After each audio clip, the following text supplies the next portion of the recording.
AKINSOFT WOLVOX 8 Client Group Definitions.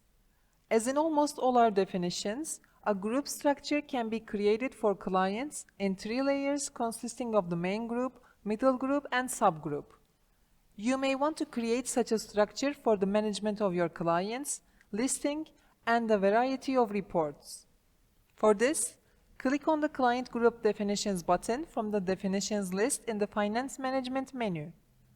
You can create your main groups from the screen that opens. You can specify the names, descriptions, and list sequence number of your groups. No fields other than the name are required. After entering the text fields, click the Save button to save, and you can open a new recording screen by clicking the Add New Record button. After creating the main groups, you can create the middle groups the same way you created the main groups by clicking any main group and clicking the F5 button or the middle group records button in the upper left corner. And finally, you can create your subgroups by clicking the F5 button again or the subgroup records button in the upper left corner. You don't have to use this group structure in 3 layers.